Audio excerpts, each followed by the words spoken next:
ඔබේ වේදනාව යම් දිනක ඔබේ බලයයි. ඔබේ අරගලය යම් දිනක ඔබේ ශක්තියයි.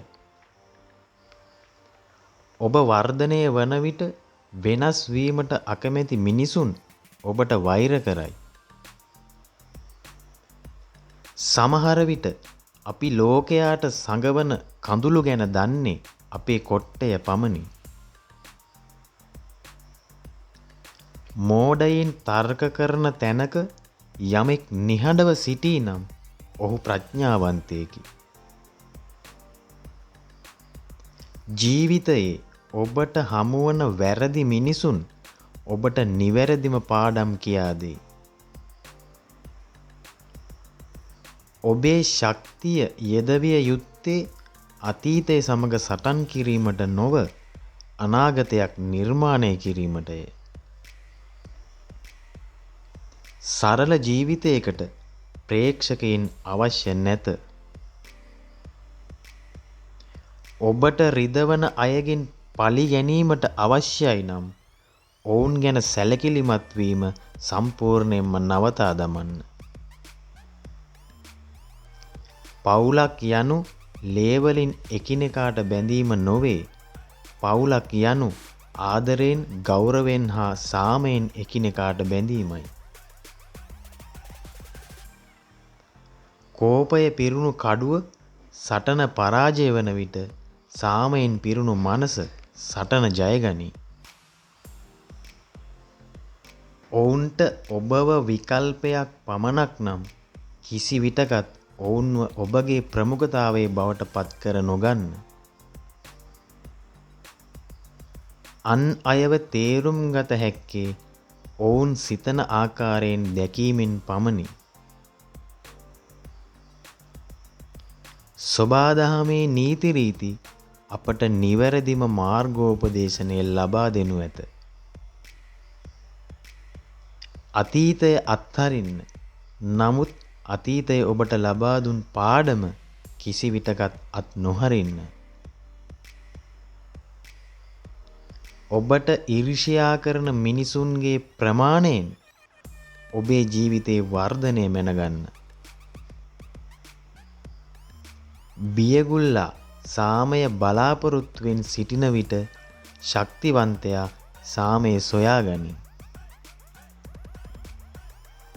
කෙනෙකුට විරුද්ධ වුවත් ඒ සඳහා කිසි විටකත් එම පුද්ගලයාගේ අතීතය පාවිච්චි නොකරන්න. තමාට තමාගේම සිතුවිලි සමග ඇති සටන ජයගත නොහැකි මිනිසාට කිසිදු සටනක් ජයගත නොහැක. මිනිසුන්ට ඕනෑවට වඩා පැහැදිලි කර දීමට යාමෙන් වළකින්න. මන්ද ඔවුන්ට ඇසෙන්නේ ඔවුන් අහන්න කැමති දේ පමණයි. තම බලය අවභාවිතා නොකරන තැනැත්තා බලවත්ම මිනිසා වෙයි. සමහර විට ඔබ නිවැරදි වන විට කිසිවෙකුටවත් එය මතක නැත. නමුත් ඔබ වැරදි වන විට කිසිවෙකුටවත් එය අමතක නැත. නරක මිනිසුන් හිතන්නේ හැමෝම නරකයි කියලා. හොඳ මිනිසුන් හිතන්නේ හැමෝම හොඳයි කියලා. බාහිර ලෝකේ කිසිවක් ඔබට පාලනය කළ නොහැක. ඔබට පාලනය කළ හැක්කේ ඒ සියල්ල දෙස බලන ආකාරයේ පමණි. ප්‍රඥාව පොතක් නම් සත්‍යගරුක බව යනු එහි පළමු පරිච්ඡේදයයි. ඍණාත්මක මිනිසුන් ඔබගේ ජීවිතයේ සිටින තුරුම ඔබට ජීවිතය ඉතා අපහසු වනු ඇත. මිනිසුන්ට බොහෝ දේවල් අහිමි වන විට ඔවුන් ඉතා ඉක්මනින් තමාව සොයාගනී. ඔබව පෙර සිටි ස්ථානයෙන් ඉදිරියට ගෙන යාමට ලොකුම බලය ඇත්තේ ඔබගේම වැරදීම් වලටයි. සතුට සොයා ගමන් කිරීමට කිසිදු මාර්ගයක් නොමැත. සතුට තමයි එකම මාර්ගය. ඔබේ ජීවිතයේ සතුට අන් අය තුලින් සොයන විට ඔබට තනිකමක් දැනෙනු ඇත. නමුත් එය ඔබ තුලින්ම සොයා ගන්නා විට තනිකම වුවද ඔබට සතුටක් වනු ඇත. තම ප්‍රතිරූපේ නඩත්තු කිරීමට වෙහෙසෙන මිනිසුන් කිසිදා සැබෑ ලෙස ජීවත් නොවෙති. ජීවිතයේ ඔබ වටහා ගත යුතු එකම දෙය නම් කිසිවක් ස්ථිර නොමැති බව දැන ගැනීමයි. අන් අය Taman ගැන හිතන දේවල් ගැන ඕනෑවට වඩා සැලකිලිමත් වීම යනු බන්ධනාගාරයක ජීවත් වීමට වඩා භයානක වේ. මිනිසුන්ට තම ජීවිතය වෙනස් කර ගැනීමට අවශ්‍ය වුවත් ඔවුන් තම පුරුදු වෙනස් කර ගැනීමට කැමති නැත. පහසුව සොයන විට නිරීක්ෂණය ඉතාමත් අපහසු වේ. මේ සරල ජීවිතයේ ඕනෑවට වඩා සිටීමට යාමෙන් මිනිසුන් එය සංකීර්ණ කරගනී. ඔබේ සතුට ඔබට අකමැති කෙනාට වේදනාවකි.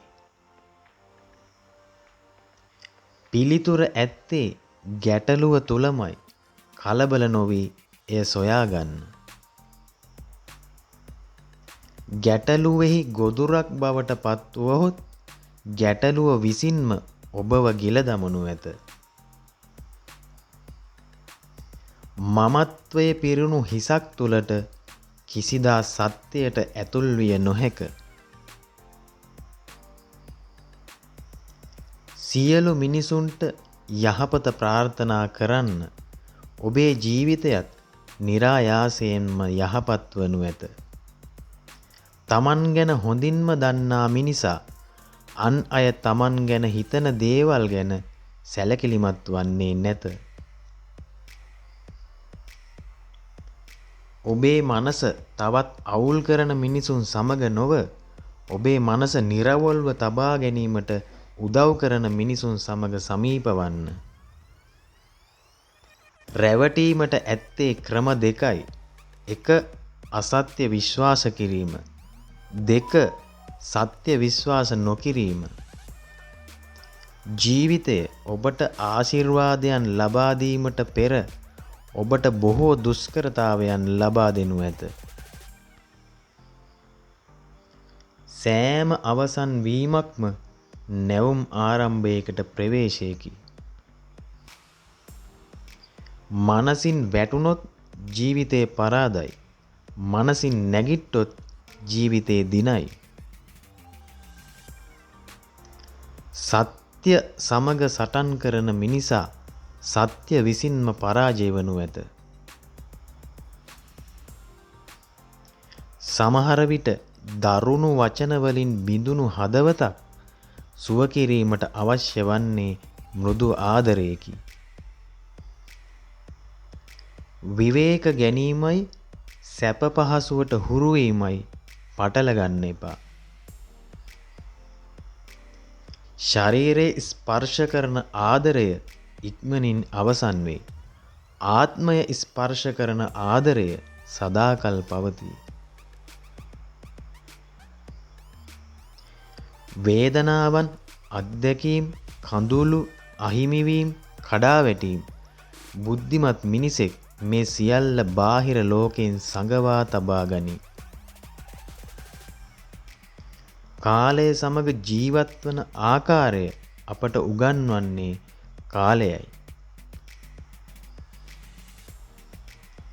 ඔබට විරුද්ධව බොහෝ පිරිසක් එකතු වී සිටී නම් ඔබ ඔවුන්ට වඩා ශක්තිමත් බව මතක තබා ගන්න.